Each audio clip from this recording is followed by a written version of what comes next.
Hello and welcome to Property Mastermind Podcast, episode 162. Today we are talking why effective time management will make or break your property development profits.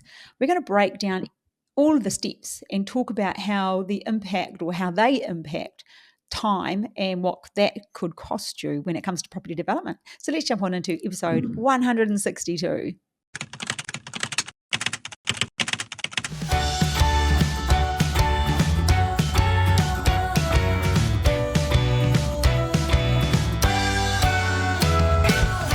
Hello and welcome to episode 162. Great to be here. It is good. We've been away and we're back. We have been away and we are back, clearly. We actually did a pre-recorded one. So yeah, we were sort of one up our sleeve. But today we're talking why effective time management will make or break your property development profits. And before we kick in, Bob, what's your tip for the week? Oh, well, just having come back from beautiful Vietnam. Yes. Can I say that a great time to travel to Vietnam is in March? Because we've just been there in August. It was really hot. Very hot. So hot. Very hot, very hot. And this is coming from a Queenslander. I know. Well, 34 to 36 plus high humidity. Great holiday. Short, but very good. Second tip, if you do go in August, make sure you stay at a hotel with a nice swimming pool. Yes, we did. It was really nice to be able to jump in the water all the time. Yep. And by the beach. Anyway, if you want any more Vietnam holiday tips, feel free to reach out. I just booked somebody else's holiday. A friend of mine said, we always go there. I was like, perfect. I'll just book that. Save me researching. We claimed her holiday. Yeah, it was so good. We changed a few things, but I learned a few things for if we go back, what I would do next time. Yeah. Anyway, it was great. Went to Hoi An. Got a few things made. Feeling pretty happy. Yep. Got a great tan. I don't know if you can see. I've got a pretty good tan going on. Vietnam tan. I do have the Vietnam tan. Anyway, we've got a book to give away today. And this week, the winner of the book is Henry Pierce. I spoke with Henry today and I said, hey, do you want to be the book winner? And he goes, oh, I wondered how you get one of those. So, Henry, this is in the post to you, Secrets of Property Millionaires Exposed. Head over to page 120, not 121, and read why Bob believes that property development is the best way to go.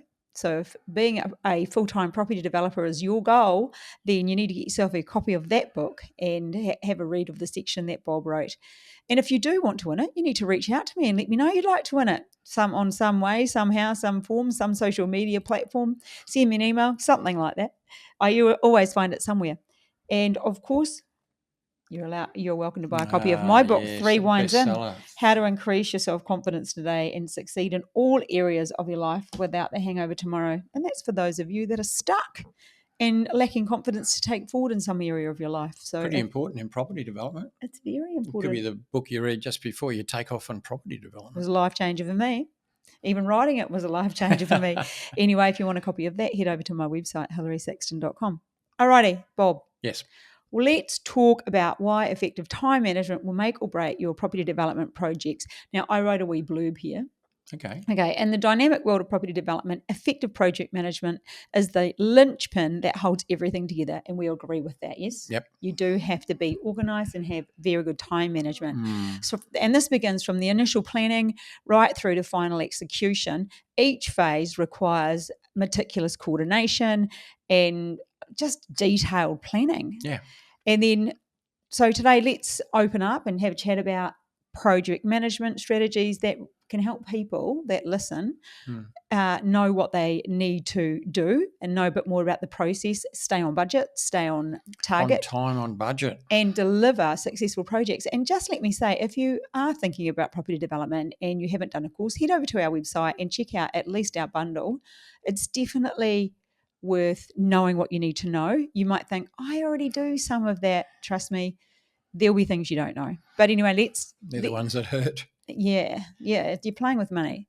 And for what you get, it's an absolute bargain.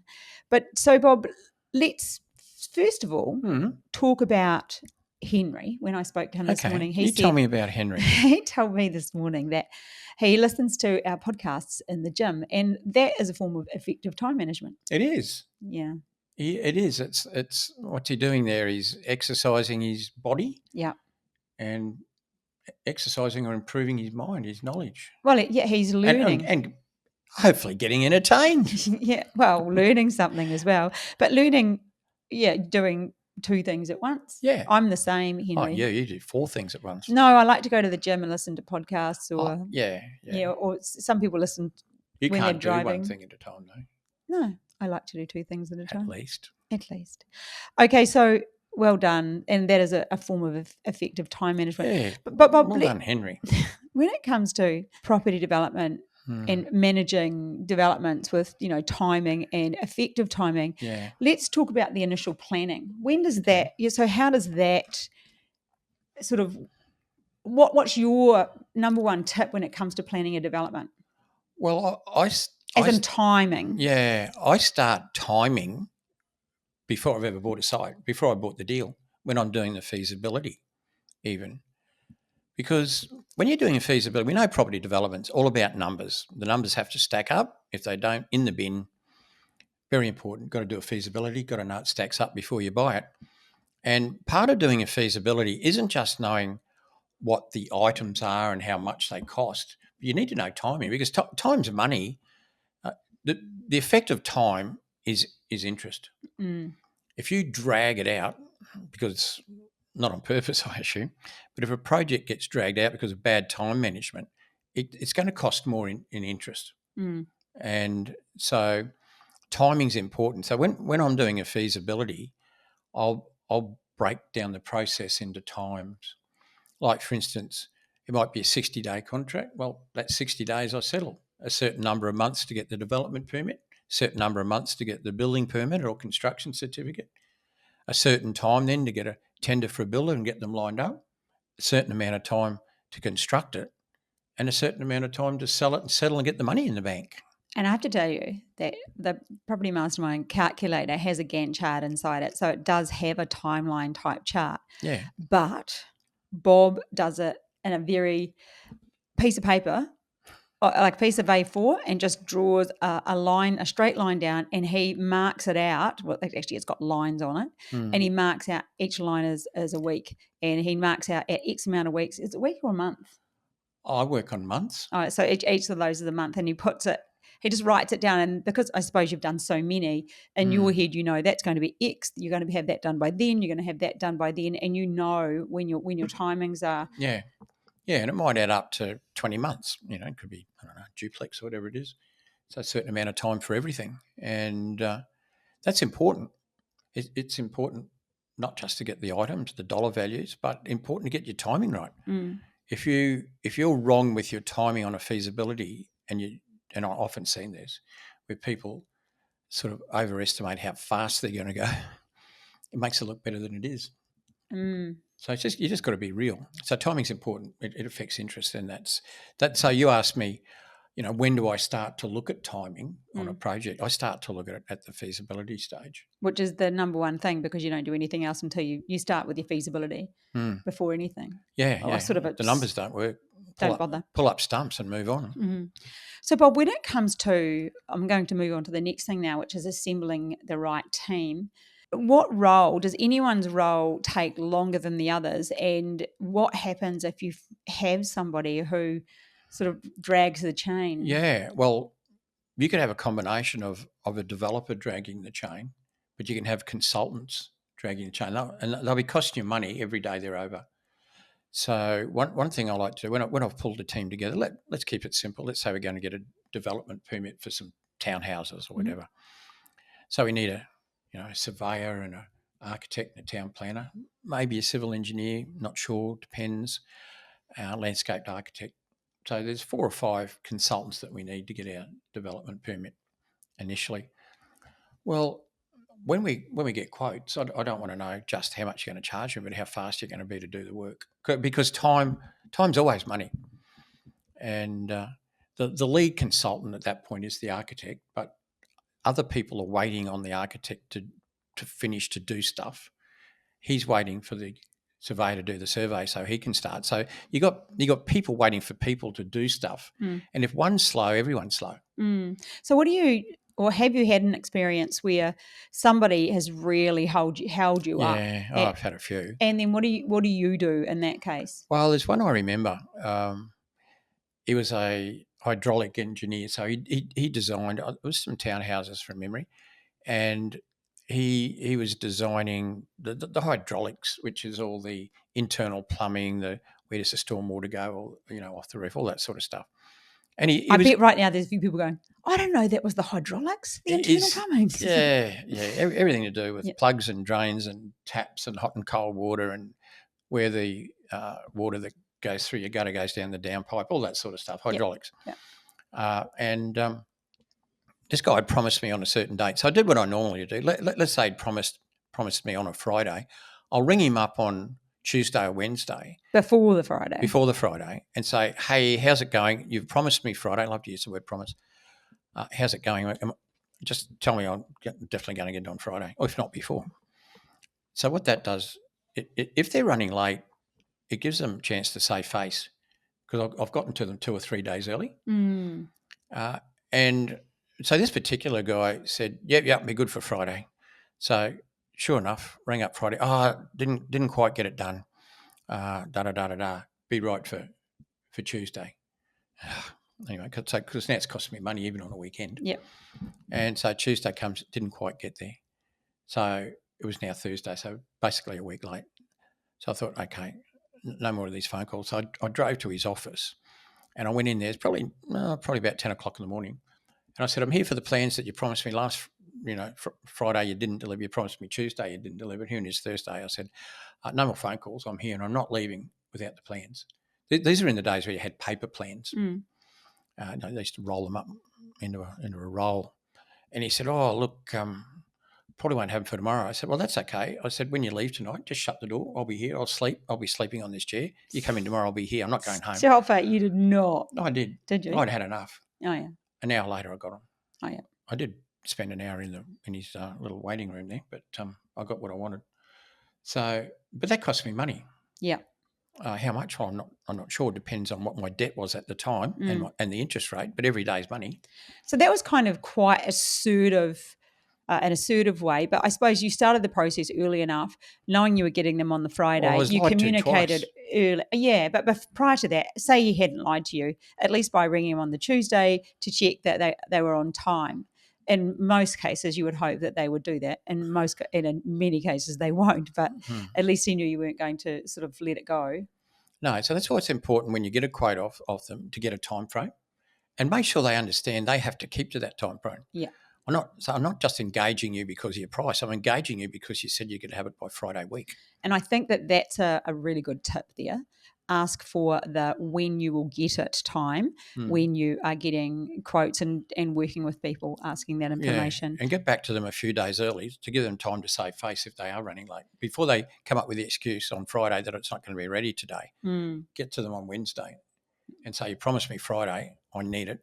You said Tuesday initially. No, Tuesday. I'm changing days. But okay, yeah. What I'm saying is give yourself like at least 2 days, if not 3. Yeah. Before they're due, ring them up and say, okay, you said Friday. Everybody else is lined up. Guarantee me I can get them on Friday, hey, like you promised me. Is that right? Yeah. Yep. Cool. And what about just regular meetings with people? Does that sort of thing help? Let's say with perhaps your builder and stuff. Yeah. Does that help keeping them on time? Like, would you tell people to have regular meetings with people? You do need regular meetings with your builder anyway, and they don't even have to be on site these days. No. But you could be developing in another state and have regular meetings with your builder. Over the phone or? I'd like to see their face. Mm. So I think something like Zoom or one of the other platforms would be good. But yeah, if you're developing not far from where you live, obviously going to site's great fun, and you do that. But builders hate it. I'll tell you what I do with builders. So when you're doing a development, and if you're using commercial finance, which most of us do, to pay for the construction phase, more often than not, particularly if the building contract's over $1 million, you have to have a quantity surveyor. The bank insists on it, the financier. That quantity surveyor goes out there every month to check on the builder. When the builder puts his invoice in each month, the quantity surveyor goes out to make sure he's done what he said he's done before they pay him, before they ask the financier to pay him. So that's That's pretty normal. But part of that is that you get what we call a trade breakdown. So it's just where the builder breaks the whole cost of the project into trades, plastering, electrical, plumbing, like all that sort of thing. Well, that's good, and the quantity surveyor insists on that. But what I'd like to get off them is a schedule, a weekly schedule. And what that means is, let's say it was a 30-week build contract. What this schedule does, it over that 30-week period, it shows where they expect everything to be up to, so that it's finished in week 30. So it could be, week 1, clear the site. Week 2, dig the footings, pour the footings. Week, 3, pour the slab. Whatever it is. And of course, during the construction phase, you've got lots of stuff happening at the same time. You've got electricians doing rough-ins, plumbers doing rough-ins, and all sorts of stuff happening. And so they schedule. Now, builders schedule their jobs. Otherwise, they haven't got a clue where they are, how they're going, or who to ring tomorrow to come on Friday. Make sure the tiler's there on Friday. They need a schedule to know where they are all the time. They try and stick to their schedule, for their own planning. And so that's what I try and get a hold of. That's what I want a hold of, is their schedule. They don't like giving it to you. Oh, they're not very forthcoming with that? Well, because it shows you immediately if they're behind. And otherwise, you're not really going to know. Like if you've got a 30-week contract, say you're 15 weeks in, how do you know they're not 4 weeks behind or 4 weeks ahead? Because all they have to do is finish by the 30th week. So it means if they're behind, they can try and speed up a bit. It's things builders can do to speed up if they want to. And particularly if there's liquidated damages in the contract where they have to pay you money if they're late, they'll find a reason to speed things up. But I love that schedule because it means every week I can look at them and see how they're tracking. And I could say to them, hey, listen, we're just coming to the end of week 5. You said you'd have the wall frames up. But you've only got the wall frames up on one of the 4 townhouses, so you're obviously behind. What are you going to do about catching up? And their response is generally, we'll get it done. Or their response probably, well, look, I only have to finish by week 30. I say, yeah, and that's okay if they're only a week behind, week 5. That's no big deal. But if you start to see a pattern of them falling behind, and particularly, like if they're a month behind, what are you going to do? Well, don't use one tiler, get 2. Give two townhouses to one tile and 2 to another. That way you'll double the speed of your tiling and you'll make up time. It's not my job to drive the builder, but I'd like to know how he's travelling and his schedule that he's operating off, that he doesn't want to ideally give me. No. But then I'd want all that before I sign the contract. Yeah. Not after I signed it. So we've currently got a duplex underway. How's that going for time? Yeah, I was just hearing you say it's so exciting when you go on site. Seriously, we're so close to it, and I've hardly been there. I need to go. I might go and have a look tomorrow. It's a little bit ahead. Oh, great! But that's the way that builder works. Yeah. The timing on his contract isn't a fast timing, but he always finishes ahead of time. Okay. And then the other one where we've got the rain's held it up this week. We've had like 4 or 5 days of rain. That has held up because there's some work happening outside, tiling around the pool. I was thinking they must be up to the pool by now. That's not going to happen at the moment. I might get some photos out and stick them on Instagram this week. That's what I'll do. I'll go and take some photos tomorrow, or even Facebook. So also, check out Hilary Saxton property. I'll put some up this week. I am going that way tomorrow. So I love it when builders finish early. Yeah. Because I've programmed my cash flows, my feasibilities. Let's say it's a 10-month contract that you sign. And so you're assuming it's going to go 10 months and everything you do is scheduling for 10 months. But he finishes it in 8.5.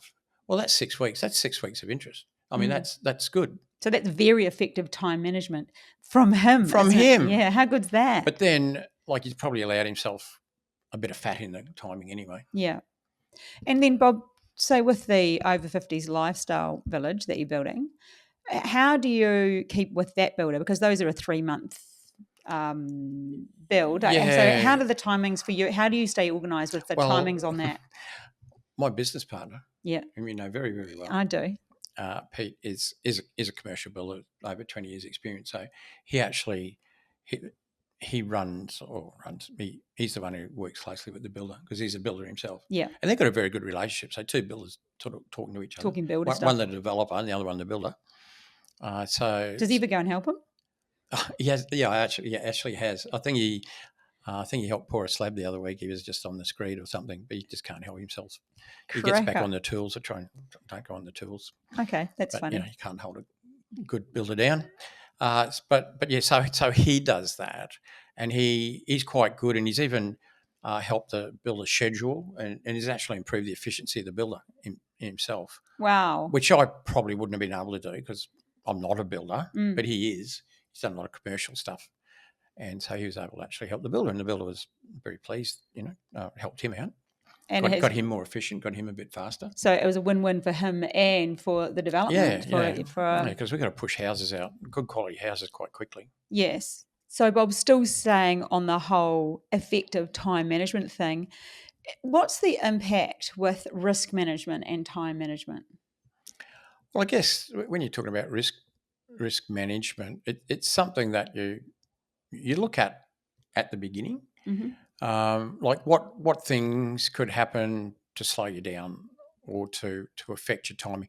One of the things that you have very little control over in a development project is how long it takes the council to approve. I was just going to say a that. Development permit. Regulatory risks. Yeah, because you're not paying, the council's not a consultant of yours. You pay them, but they're not a consultant, and so they don't have the same respect for time. I was going to say, when you said they don't, I was going to say give it to us. No, not really. Well, they don't. No. And they're salaried employees, and they don't have the same desire to get things done really fast like we do. And so, and it's not something you can control a lot. A good town planner who has a good relationship with the council can sort of check in and sometimes keep things moving for you, but ultimately it's something you don't have much control over. When you come to the next step, when you've got your development permit and say getting your building permit, well, now you have control over that because there could be 6 or 7 consultants that are involved in that, and you've engaged them and you're paying them, and so you do have control over that, but not during that development permit. So that, that's a risk. Is it going to get held up with construction? Not things like wet weather. There's always an allowance in there for wet weather and the like, so you can predict it to a degree. But then some builders go over. How do you not get them to go over? How do you stop a builder from going over time?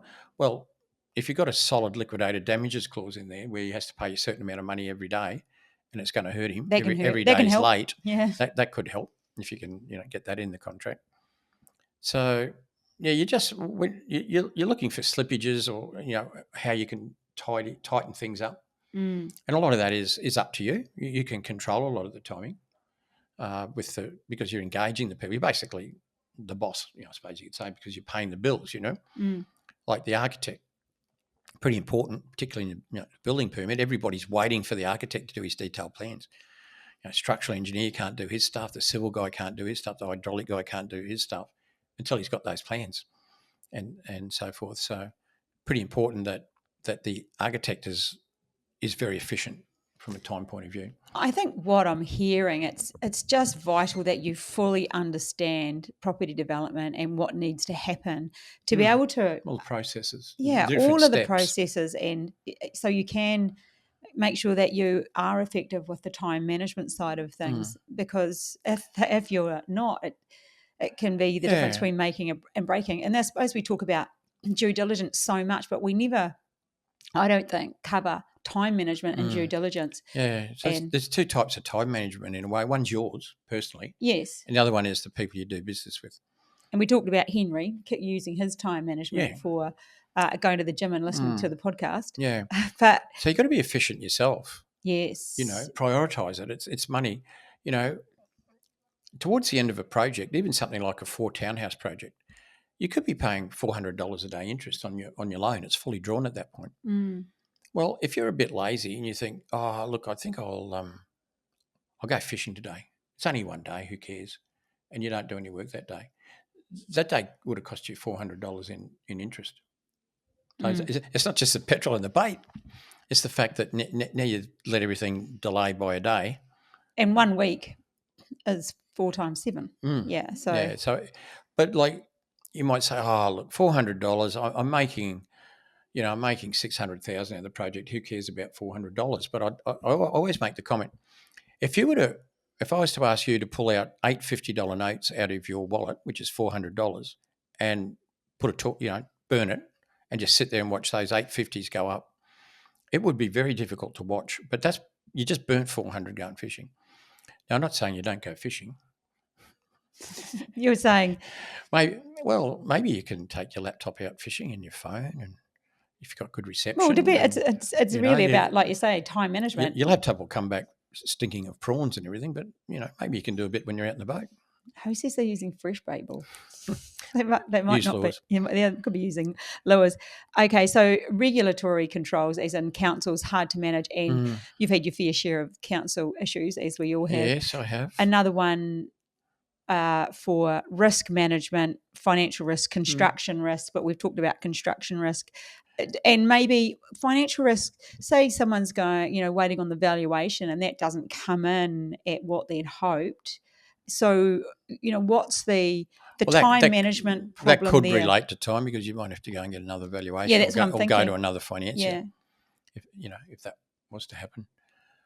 It doesn't happen very often, though. No, thank goodness. But, no, but it can happen. Yeah, I've seen it happen. Yeah. Okay. What about quality control when it comes to time management? I'm talking about the amount of time that you might need to keep on top of things with regular inspections, which we've sort of covered. Yeah, not a lot to do from the developer's point of view. I mean, a lot of quality control. The quality of the build is going to come from the builder, ultimately, and we know that there's builders that build quality and builders that don't. The old saying, builder says, do you want it cheap? Do you want it fast? Or do you want it high quality? Pick any two. So yeah, you can't build. Is that pretty much what they say, Bob? Some of them say it with their tongue in their cheek. But I have met builders that build at a good tight price, good quality work, and build fast. It's not that you can't have all three. They just like to have a piece of you and say, choose which two you want. What would be your choice? All three, obviously. But if you had to drop one, I would.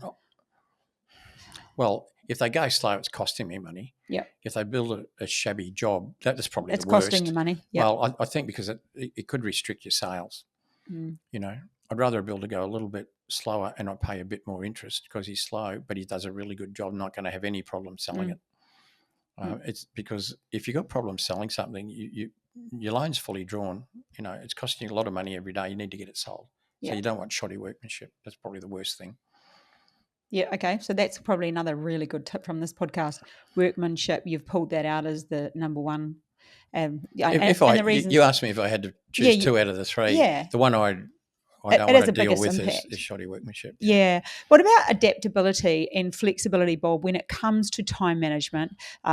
We get on a personal level, going fishing, but on a development level, on a project level, contingency planning or being flexible. How important are those aspects? Well, as a developer, you can't be too rigid because things sometimes happen faster than you think they're going to, but probably more often than not, they'll happen slower than you think. And things jump up out of left field sometimes. I often say that if you're doing a property development, be prepared. You're going to have to do a few detours. You're going to have to slow down, go over some speed bumps.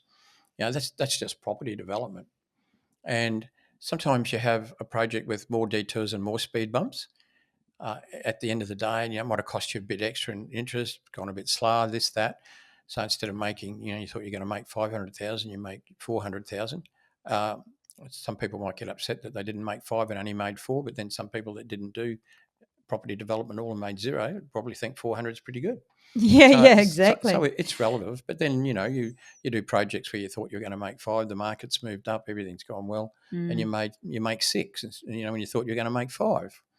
And so, in terms of like timing, you do everything you can do personally, and you've just got to control the other things. Control what you can control. I had this an absolutely crazy situation where I had a development going during COVID over in Western Australia. And at the time, they couldn't get tradies and prices skyrocketed. It just went nuts. Yeah. So the builder stopped the build for about 7 or 8 months. So I was in a joint venture with him, but it was the only thing that we could do. And the best thing was there was so much communication about it, and it had reached lockup, so you just locked everything down. Locked up, and just had to leave it sitting there, and that's what it was. But so I'm on I'm paying my required timelines, paying this, I'm due to pay this amount, due to pay that amount, following my payment schedule. And I had also money being loaned out to somebody else who was affected by COVID as well, over in a different state. So I was in another development as well. And both of these things were held up massively. If one hadn't have been held up, it would have affected the other. Because if I had needed that money, the sale that would need to... Yeah, because the one you did in Western Australia didn't borrow money from a financier. You both used your cash. Yeah, so that's what made that palatable. Doable, that we could financier sit. doesn't want you shutting up for 8 months. No way. Yeah, so I was in that position, but with the money I was using, I'd loaned it out, and I was a loan partner in another development. And that went on for an extra year. Yeah, so it was just like I'm in this. So that was 2 times where I was very lucky. I mean, 2 unlucky things happened, but they made something positive. One, I was getting a really good rate on my money that was being out. It went out over, and that was fine because I couldn't. Well, you're getting an interest rate, so you even if it goes on for another year, which it did, you got another year's interest. Yeah, I did. I was very lucky in some ways, but that was... both of those things were out of control. And I think that's where I'm talking about contingency planning and flexibility, because on occasion very often I talk to investors. We have investment opportunities, and so people ring me and they say, what have you got going on? And I'd like to be involved in something.